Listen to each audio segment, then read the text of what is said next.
Hi, this is Antonia Herzog with PSR National in the Environment and Health Program. People are joining the webinar, and so hold on a second as we wait for more folks to join, and then we'll get started shortly. Thanks.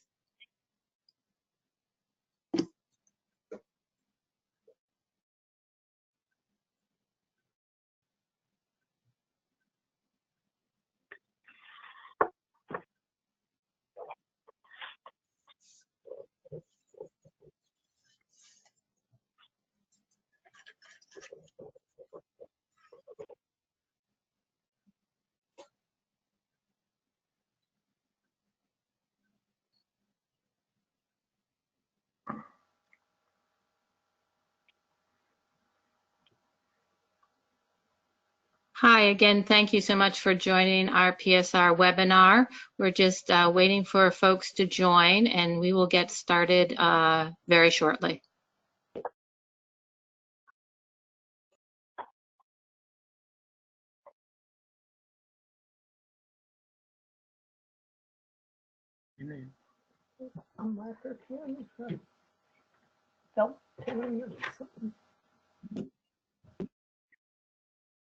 I need something dark. Somebody on the phone should mute themselves. Okay, I think we're going to get started now, and I suspect other people will join in, but I don't want to take up an undue amount of your time. This is Antonia Herzog with PSR National, Physicians for Social Responsibility. Thank you so much for joining our webinar this evening. We're very excited to be hosting this webinar. It's titled Fighting Climate Change Locally Through Public-Private Partnerships, the 2030 District Network. And what we've been seeing recently is the Trump administration continues its dangerous pattern of rolling back carbon pollution standards and refusing to address climate change. And so clearly the momentum right now is less at the federal level, and instead it is shifted towards our states and our local communities.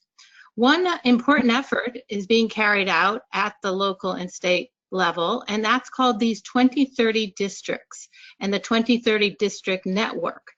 2030 districts are these public-private partnerships that unite local building industry leaders, community groups, and local government around a common vision of sustainability.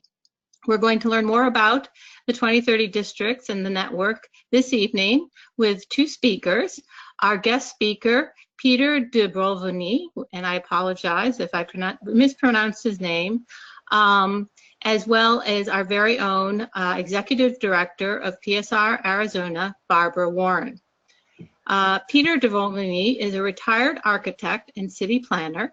During his time as part of the City of Seattle's Green Building Program, Peter was instrumental in creating the first 2030 district in Seattle. While in Seattle, Peter worked with the private sector development community to fulfill the mission of the city's sustainable building policy.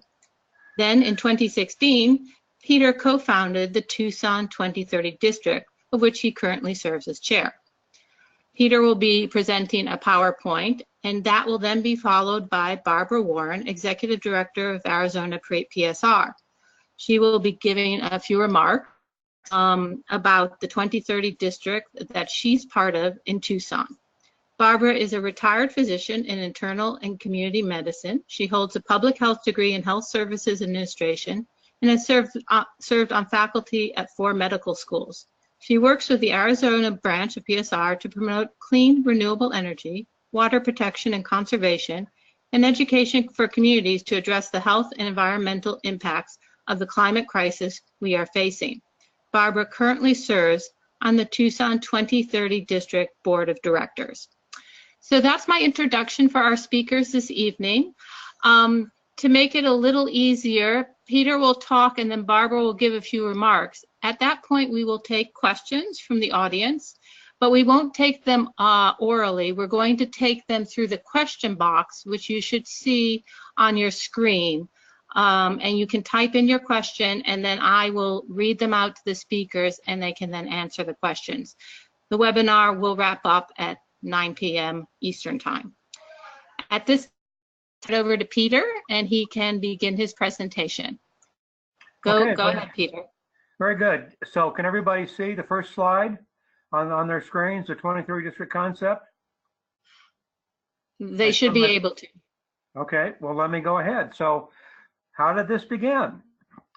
Well, the inspiration came from a couple of architects in Chicago who proposed a decarbonization plan for Chicago to reduce building energy reduction by 30% by 2020. Now that was Chicago. In Seattle, a young architect, Brian Geller, shown here, thought, let's try something like that somewhere in Seattle. This is a map of downtown Seattle, and one of our great cohorts was Seattle Steam. All the buildings and blowers are served by Seattle Steam, who wanted to really become a carbon neutral energy supplier. Another thing that helped in Seattle was a disclosure ordinance that had been passed about the time we began.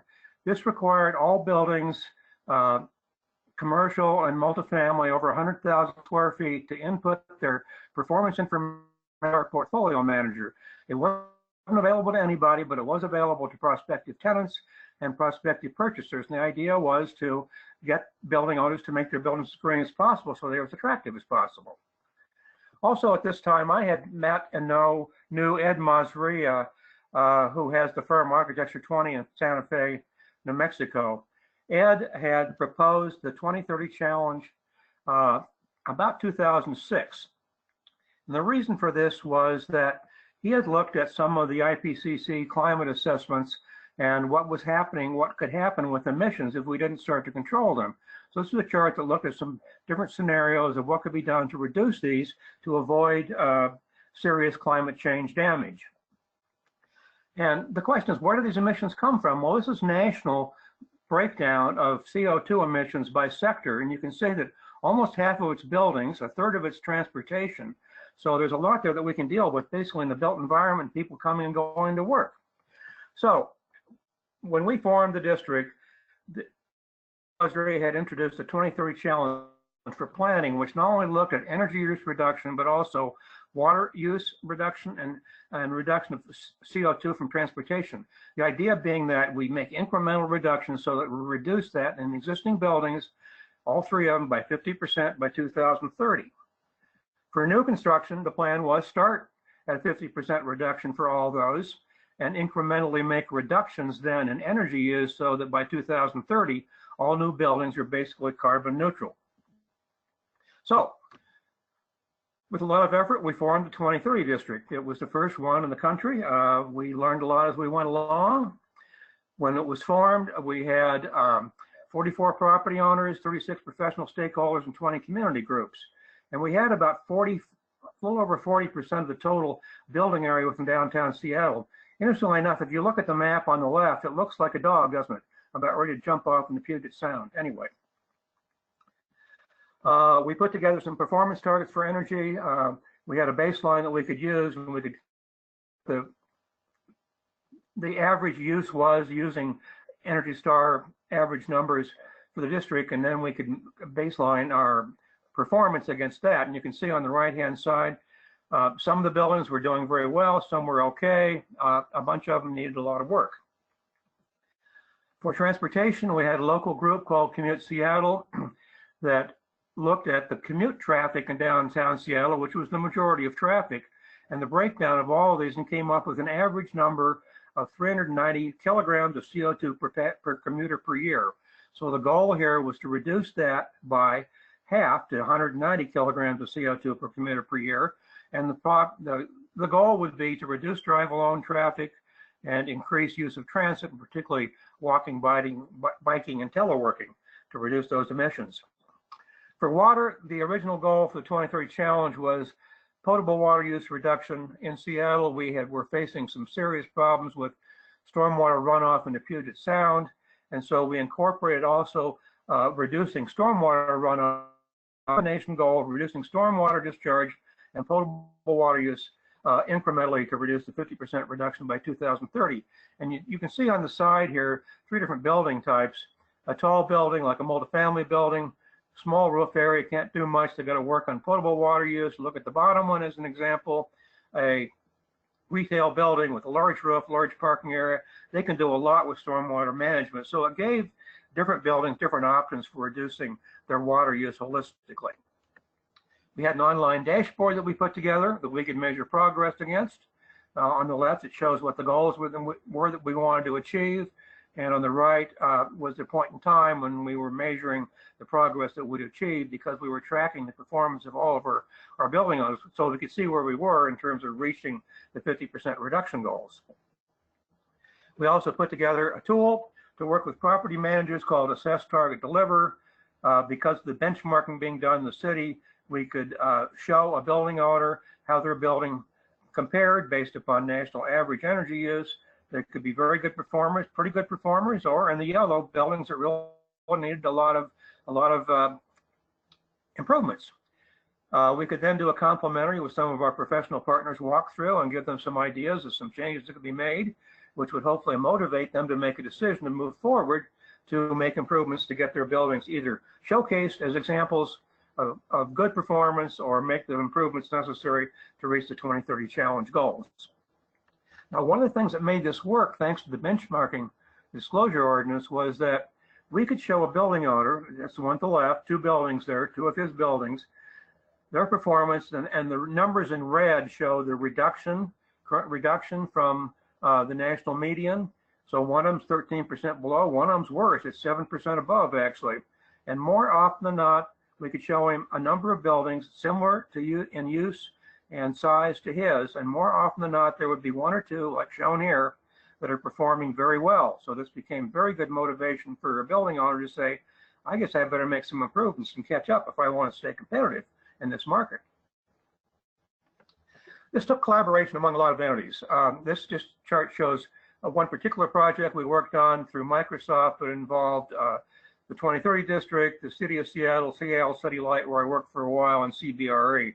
This was symbolic of the projects that we had. It takes a lot of collaboration among many entities within the community to make these projects work. So Seattle was the first 2030 district, followed by Cleveland. The eye didn't go unnoticed, and then Pittsburgh, and then Los Angeles. And in 2013, we had the first 2030 District Network Summit in Pittsburgh. And attending there were many cities. Many in this group here have now become 2030 District members, but these were ones who were coming to see what was going on at the time.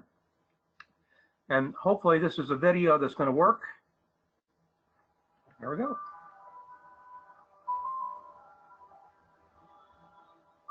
We live with building design day in and day out, and we have a major impact on how they operate and how they come together. Buildings are where we spend most of our days. They're large contributors to the ecological footprint. To really get to the reductions we want to see at a large city and regional and beyond, we're going to have to start working together and talking about the best practices. So those practices spread and see reductions at a district scale.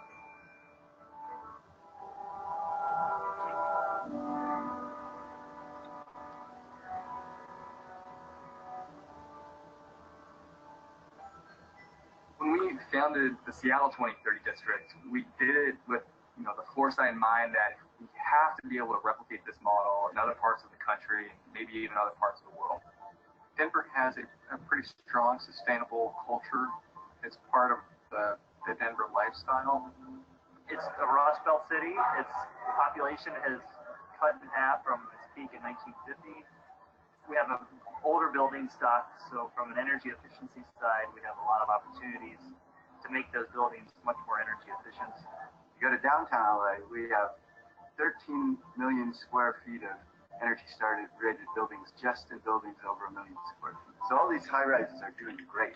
But you look at the periphery, some of these people might not know from smaller buildings how to improve their building's energy and water performance. And these are the people that we want to talk to and engage and help out and be a resource. There's been a really positive response to the 2030 district, especially around the idea of the 2030 targets, which are very specific, so people can really get their mind around it. What I find exciting about the cette initiative, that it combines the existing building and the new building. So it's sort of the continuity of tracking the performance and achieving the goals, which hopefully will inspire and unify the efforts in producing the high-performance building on a larger scale. We have to be able, as an organization, to deliver to property owners and managers and developers the tools to overcome some of the major barriers in the marketplace to allow them to achieve greater levels of energy, water, and transportation efficiency. I think one of the big strengths of the 2030 model is the fact that it's so private sector led, and really that's where the decisions get made to implement energy efficiency. Getting people to collaborate like this is a good way to do this. They're happy to do it because they're choosing to do this. Improving our value proposition to the property owners and managers, getting them bought into the group, getting them to really take ownership of it was the next big challenge. And once that happened, everything else really fell into place, because once they really internalized it, made it their group, they really took it out to the rest of the city. We had hundreds of contacts. We had long-term relationships here in Pittsburgh, and we were able to draw on a lot of those relationships in order to create some critical mass to allow the district to get started here. Working with a whole bunch of other community partners and local organizations, just leveraging those relationships, it builds on what we're doing, on what they're doing, and makes the whole district more successful. And it helps people see how engaging with one nonprofit organization can help them work towards a measurable goal for the 2030 district in a way that they maybe didn't anticipate when they started down that path. It's really created a framework to start new projects. Our Smart Buildings project, the Community Power Works project, which was an existing project that we helped to really move forward. It's really helped to accelerate the sustainability, building efficiency world in the city. I think it's given it new momentum. We have been able to align not only the energy and environmental goals, but the bottom line. So these partners are looking at ways to make their cities more attractive, how to save money, how to build jobs, how to build a strong infrastructure. Our buildings are old. All our buildings downtown, although they're beautiful, are extremely inefficient. And to keep up with our national and international competition in the building sector, we have to be investing as a community and a region in the economic performance of those buildings. And that's tied directly into the environmental impacts that we're working on in the 2030 district. Basically, we say that we're going to help you save money on your energy bills, and just by signing up to the Cleveland 2030 district, you gain an instant advocate in your efforts. So just to know that we're there to help them answer questions and sort of get them to where they need to go. When we started talking about districts, it made perfect sense. And suddenly you had a mechanism and you had a vocabulary to start good conversation with people and try to convince them that rather than one building, there's an opportunity to actually use what you're doing very well and to try to inspire other people and actually move larger areas forward collectively. The 2030 goals became a very useful vessel for us to spread a concept about changing the world faster on a scale that we couldn't do individually with buildings. As a conglomerate now in the city of Seattle, we recognize that together we can achieve 20, 25, 30, someday 50% reduction in our buildings. We have to do that through best practice and information sharing, thought leadership. We really have to do that together.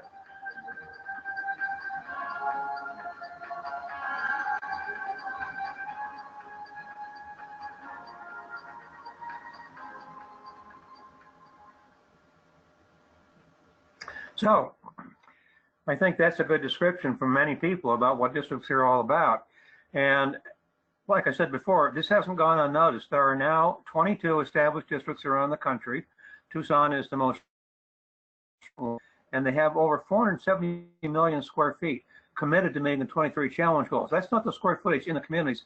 That's the square footage owned by members of 2030 districts who are committed to meeting those goals. So again, why districts? Well, as the video said, they're private sector led, and that's very important because it's not a government regulation that somebody needs to respond to. The private sector is leading the way, but the public sector can support it in many ways through regulations and energy codes and all sorts of things. But again, it's voluntary. As some of the speakers said, people join because they see value in doing this. And what makes it work across the board is their common mission and goals.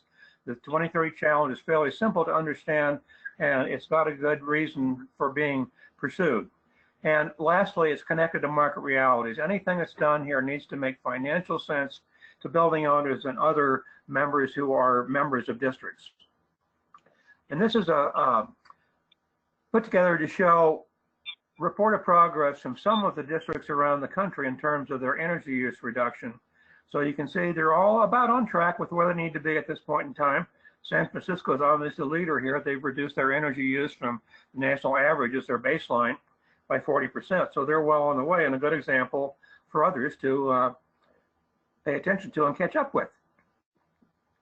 So the 2030 district in Tucson, what got this started? Well, it started with a USGBC program called Advance that was being done through the University of Arizona with students, and I got invited to attend. And the students were going to work with people who had different projects with this format here of start, plan, focus, and lead. And I thought, well, my idea, I guess, is the 2030 district in Tucson. So we began meeting with local professionals and building owners and whatnot to talk about this whole idea. And this is one of our meetings that we held. And we moved forward to become a prospective district. And we were initially called the Tucson Advanced Prospective 2030 District, combining both Tucson and the Advanced program. This is our initial neighborhood on the right. It's a fairly small neighborhood, but composed of multifamily, single family, commercial office buildings. The reason we started here was the YWCA from the very beginning offered us space to meet in. Well, when we formed the 2030 district, it was a new thing. We didn't know what we were doing, and we were exploring and figuring it out on the way. Now districts need to go through three phases. Prospective, as I just described, that we're one of, emerging and established. So we started at prospective and then became an emerging 2030 district with an intent to form a district with active participation of at least 3 property owners and intent to meet or exceed the goals of the 2030 challenge for planning. Well, we started in the neighborhood at the left here, the Menlo Park one, but we had people coming to the meetings from the city of Tucson, from Pima County, and from the University of Arizona. So we looked at the red line here, that's the streetcar that goes through downtown Tucson, and figured, well, let's take a look at expanding our district along the streetcar line to involve more of Tucson, downtown area. And then to become an established district, we needed to have a private sector-led advisory or board, and we have that now. Barbara and I are both members of the board. I'm the chair.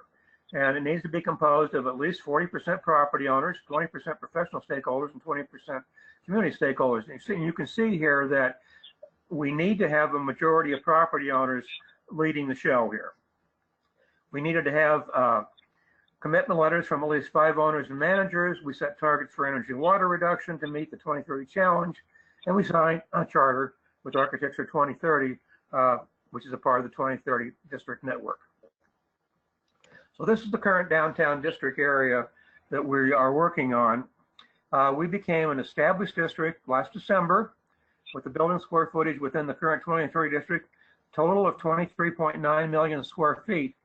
The current building owners are at 13.4 million square feet. So a little over half the square footage of the building area and down in our district area is owned by owners committed to meeting the 2030 challenge goals.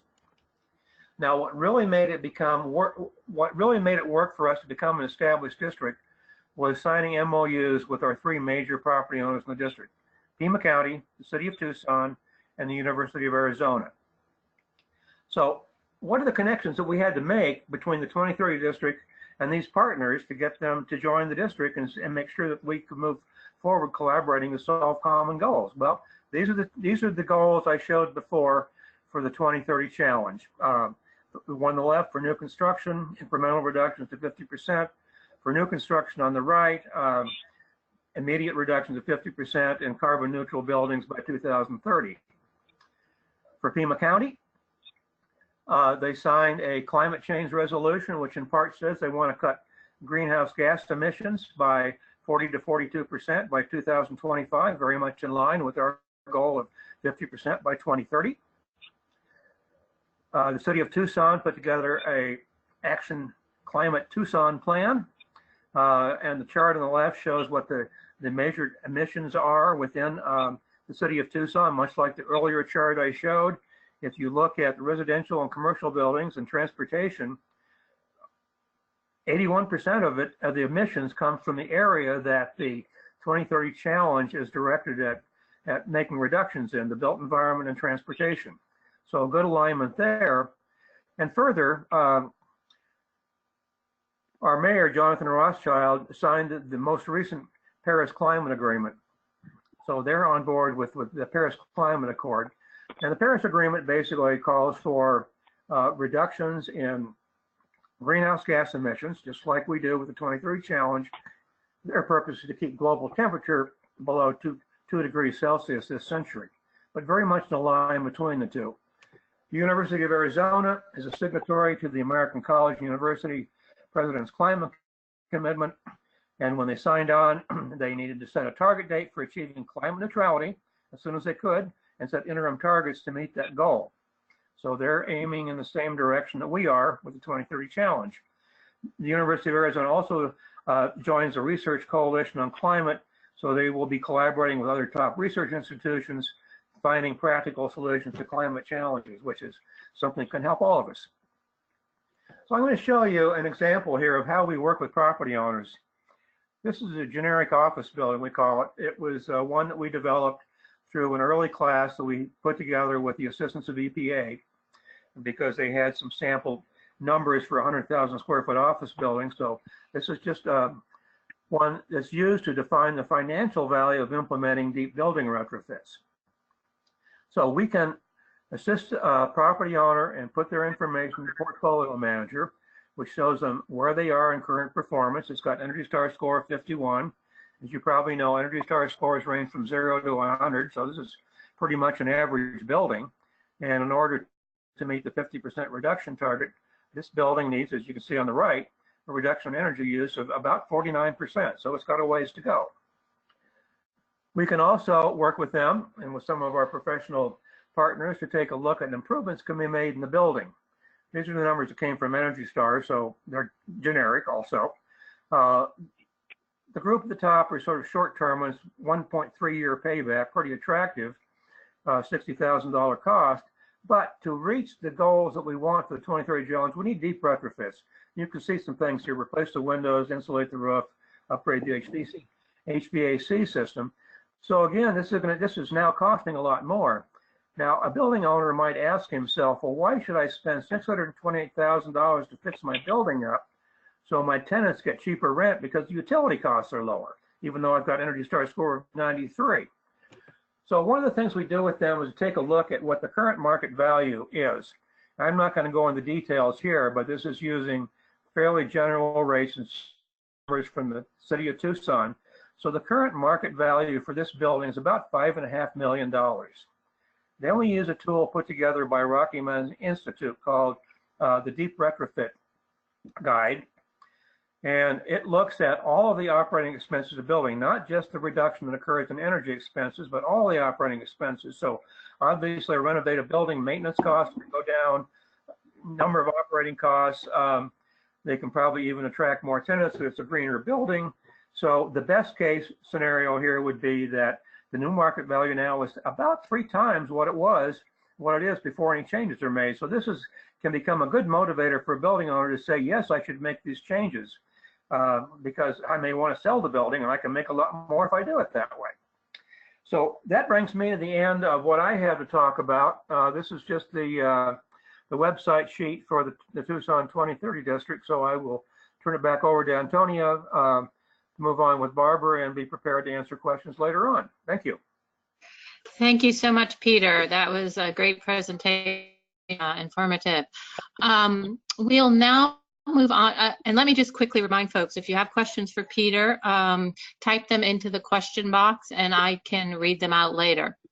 So now moving on to Barbara Warren, our Executive Director of PSR Arizona. She's going to talk to us about Tucson 2030 district, which she's been very much involved with, as Peter said, and talk a little bit also about, how that's important to protecting communities' health and safety. Thanks, Barbara. Hi, thank you very much. And thanks, Peter, for a really wonderful presentation. I think we need to show it again to all of us here in Tucson. So basically, why should a physician or a PSR member get involved in a project like this? We're not architects or builders. There's a lot to learn here. Well, I'll tell you, it's a very interesting and effective way to walk the talk of what we do in PSR. We talk about addressing climate change. We talk about the need to address reduction in energy use in order to address climate change. And you've seen from this presentation, here's one effective way of doing that. So I found it pretty compelling. One of the things that you might want to know is that the impacts of buildings on the environment.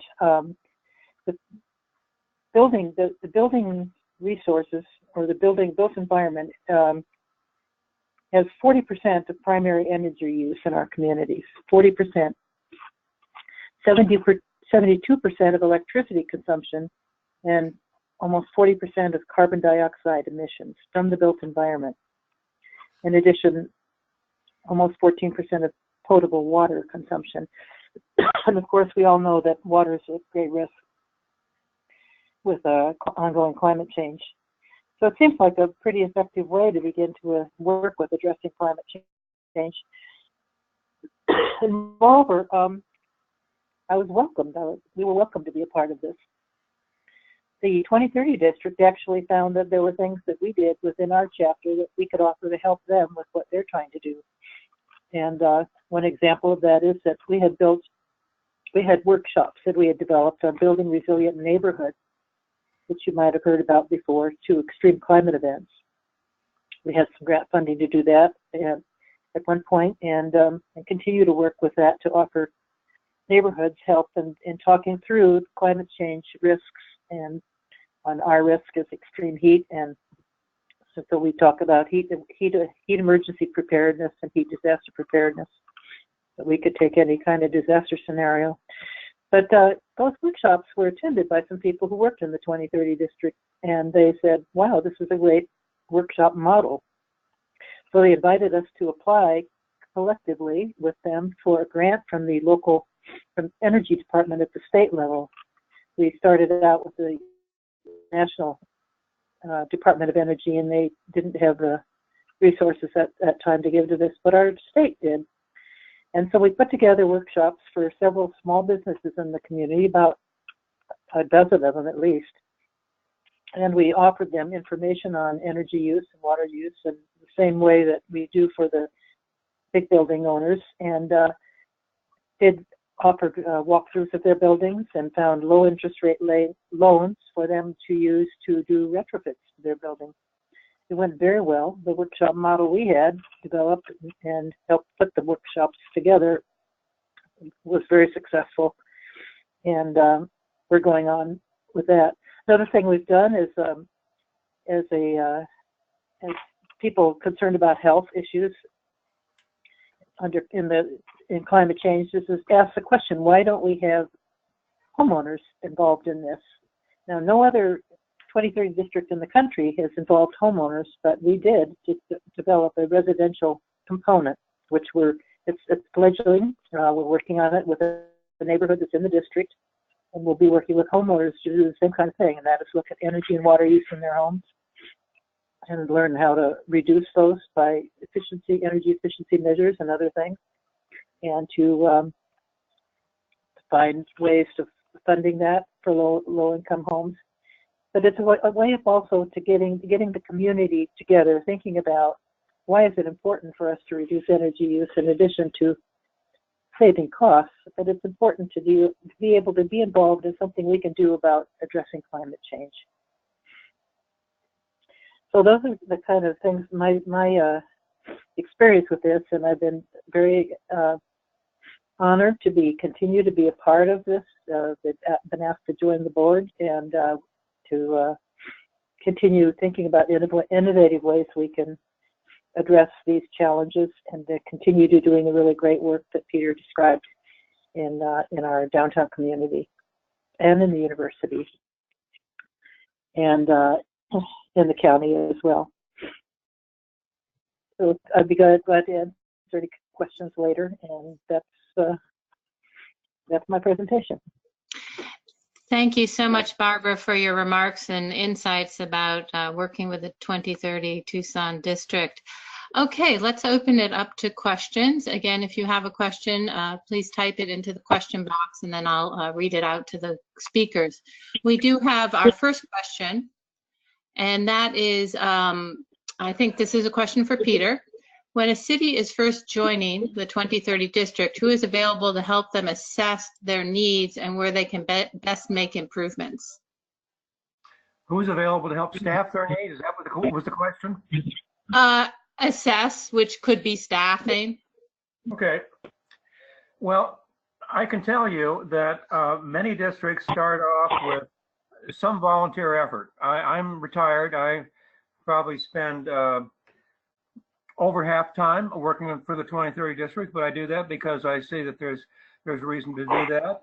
We have an executive who has taken over significant responsibilities, who would like to get paid, but he's working now with very little pay.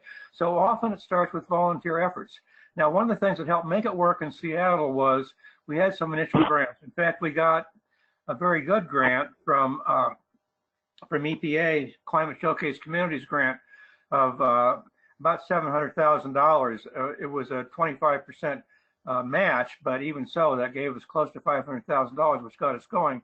And that's something that has helped many districts get going because they can appeal to private and nonprofit foundations who provide grant funding to demonstrate that this is a way that a community can be improved. So grants are often a good starting point. As we move forward, though, we need to take a look at sponsorships from organizations in the community who see benefit in making this happen, membership fees, those kind of things. So each district approaches it somewhat differently, but it's a complicated effort and one that it probably requires as much attention as anything else does, making sure that there's the money there to make it work, because eventually you're going to have staff and you need to pay them. Thank you.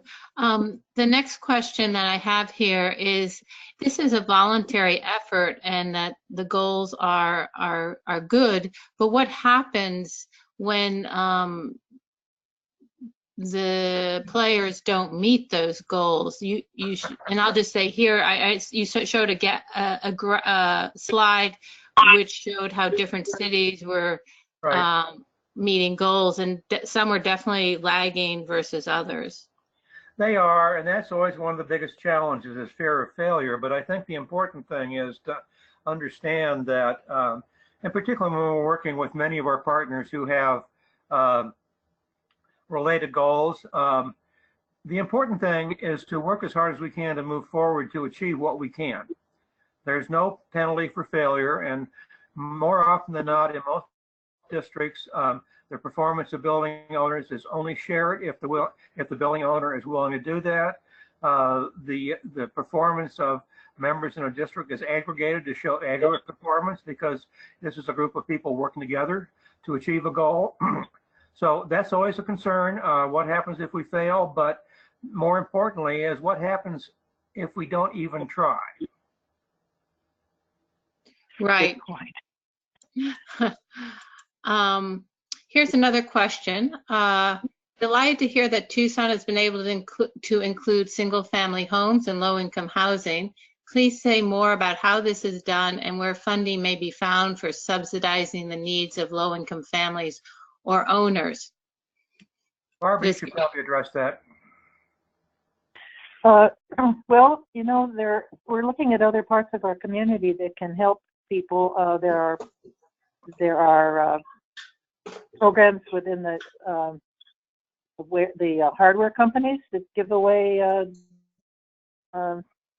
various things, and we are going to approach those businesses to help us offer things to the community.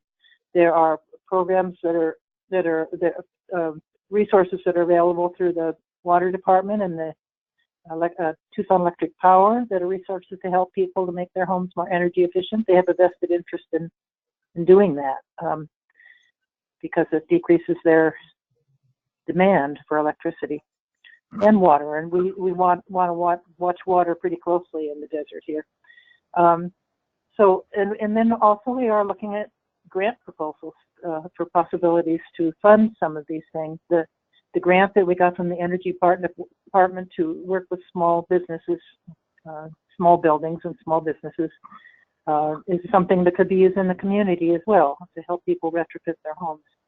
And then people who can afford it certainly have an incentive to decrease their utility bills and water bills and to get on board with doing something about climate change together.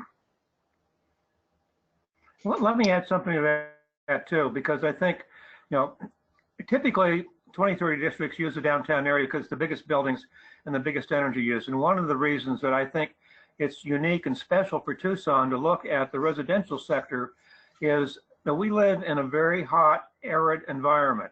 Right now it's 101 degrees outside in Tucson. But there's a group, and we use a lot of water that comes from the Colorado River, and everybody knows the problems with that. There's a local group called Watershed Management Group that makes the case that we have all the water we need from rainwater if we would just figure out how to use it wisely and not let it run off across hot asphalt streets and evaporate, which means increasing the amount of green environment that we have, and the residential areas are a great place to do that. Not only does it create a way to capture and hold the rain and put it back into the aquifers, but it also creates cooling in the atmosphere. So I think Tucson has a unique opportunity here in pursuing that just from that one particular standpoint. Energy is just as important too, but I think it's fits the environment of Tucson very well. Thank you.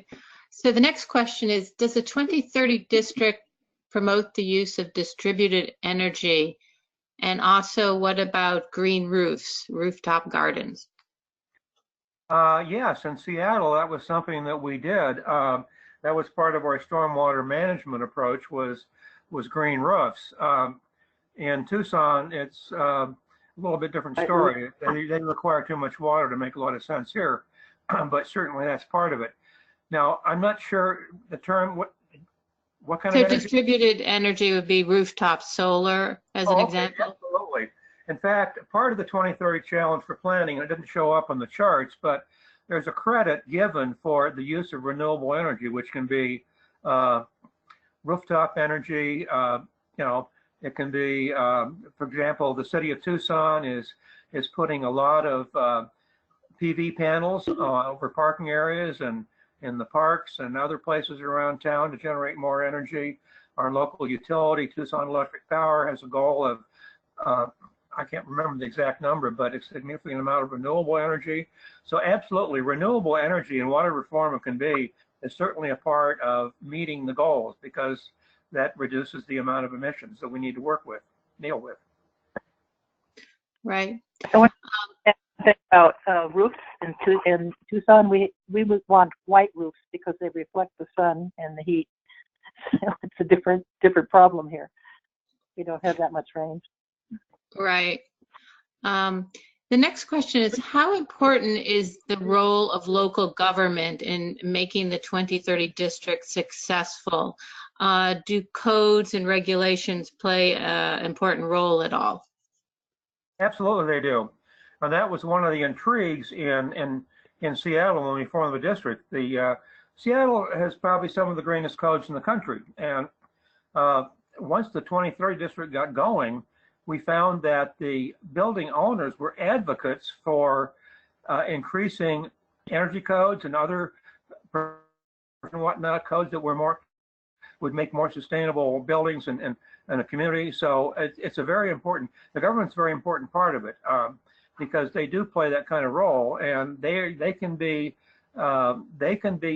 advocates by upgrading the performance requirements they have within the community to align as much as possible with what the goals of the district are. So they're very important participants for sure. And often the other things that could be offered too. There can often be some type of incentives that cities can use for performance things. We had a number of those in Seattle, permitting incentives for green buildings, which would allow people to go through the process of getting their permit a lot faster if they did buildings to a certain green level. A number of different things there where codes and incentives can help move the whole thing forward. Can I add one thing? The city and the county are members of the district, as Peter may have mentioned, and they are also owners of many buildings that are in the district. So it's real important to have them engaged and working with us.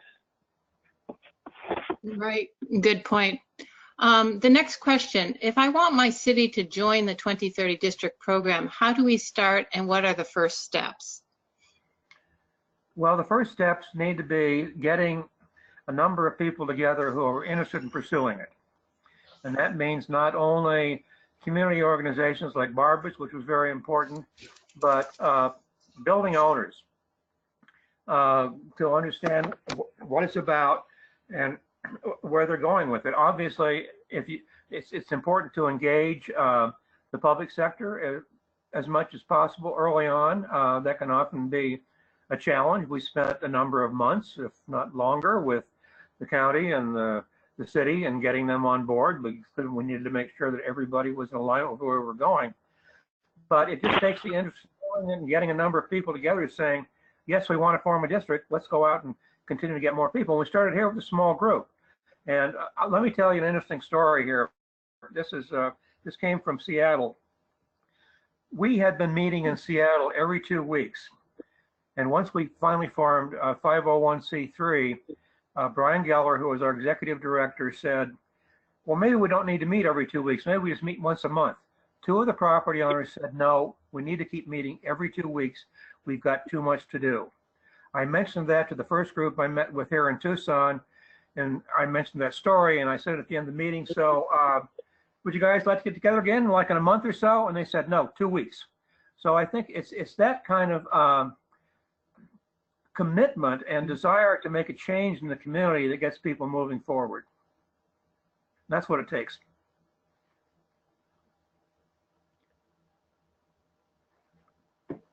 Okay, thanks very much. The next question, it seems that like there are different motivators that move the participants in 2030 districts. How important is the ability to save money on utility costs? Are there other factors that are effective motivators to get businesses and different partners involved? Well, as I mentioned with Seattle, saving energy on utility bills is important, but it's for most buildings, it's not a significant part of their expenses. However, one of the things that we found that worked in Seattle, that works in many cities, is that a greener building is more attractive. Now, many building owners are usually in a 2-year time frame of thinking about selling a building or maybe purchasing another building. So if they can understand that making improvements to a building can improve the asset value, they see value in doing that. The other advantage is, I think, is again, as I described in Seattle, if tenants go out looking for a building that they want to rent space in, and they have an opportunity to take a look at how green the buildings are, they will probably choose the greener one. Why? Because it's a healthier place to work. You know, green buildings are energy efficient. They're healthier to work in. And I know of many buildings, you know, I've had experience with where that was certainly the case. So it just makes a building much more attractive from a number of standpoints. Thanks. Another question is, how important are some of the federal standards? So LEED certification, promotion, Energy Star. Those are all important. LEED is a good tool, and I've worked with that over the years. It is much broader than the 2030 challenge, which looks at 3 areas of reduction. A LEED building won't necessarily, in achieving a certain level of certification, meet those goals. So it's important in working with LEED buildings, if possible, to get them to focus on, if we're working with a 2030 district, get them to focus on the areas within LEED which can achieve the goals of the 2030 challenge. EPA has been a fundamental part of the development of the 2030 districts because of the Energy Star program and portfolio manager, in which buildings can enter their performance information and see how they're doing, compare themselves to what the average is for a building of their type in their geographic area.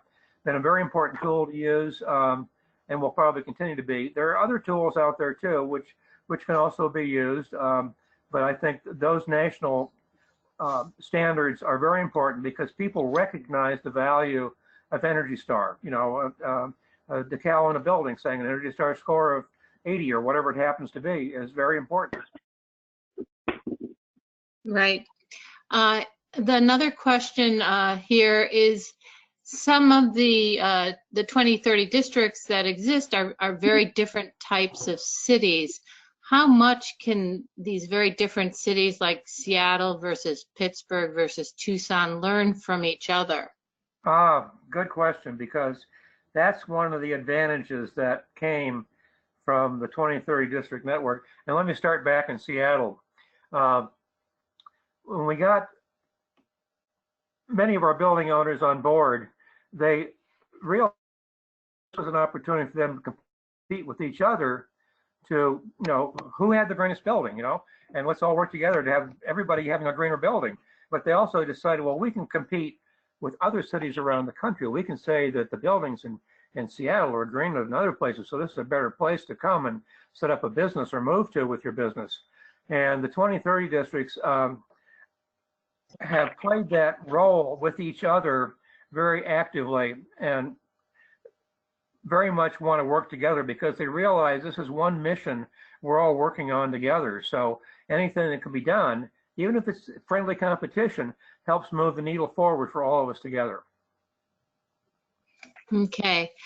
One last call for questions. Come to the end of our questions there. Okay, I guess let me just quickly turn it back over to Peter and Barbara if they wanted to say any final words, and then we'll bring the webinar to a close. Okay, well, let me just say again that it's the participation of people like Barbara and PSR and many other groups within the community that make this work.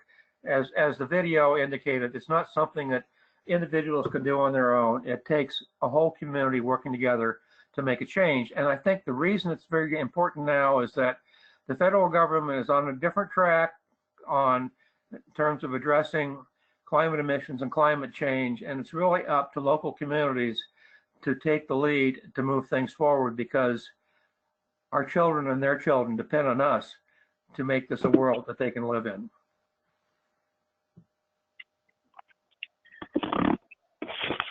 And I would say thank you to Peter for those wonderful comments. So important. I totally agree with what you said. And as a PSR member, as a physician, it may seem odd to be in it, but as a PSR member, I think it just really speaks to what we're trying to do. We're being able to do something very tangible to address reducing carbon and addressing climate change in every way possible.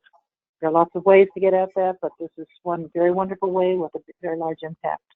So I'm very appreciative of us being able to be a part of it all and be respected for our participation. Well, thank you both very much for this great presentation. It has been recorded, and so you can always go back and listen to it or share it with others to listen to it. You will get a link within 24 hours to the recording. So once again, big thanks to our speakers for taking the time this evening to discuss this important topic and important solutions to, basically reduce climate change and save our planet and protect our health. Thank you very much. Thank you for setting it up.